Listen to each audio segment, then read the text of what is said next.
ತಿರುವೆಂಗಳಪ್ಪ ಶ್ರೀ ವೆಂಕಟೇಶ ನಮ್ಮ ತಿಮ್ಮಪ್ಪ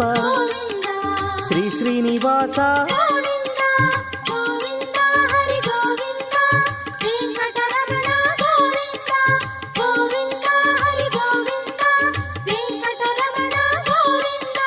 ವೆಂಕಟನಾಥನೇ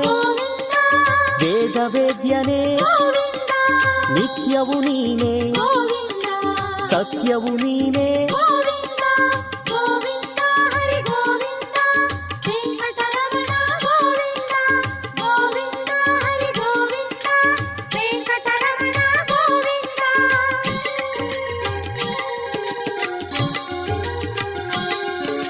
ತಂದಿ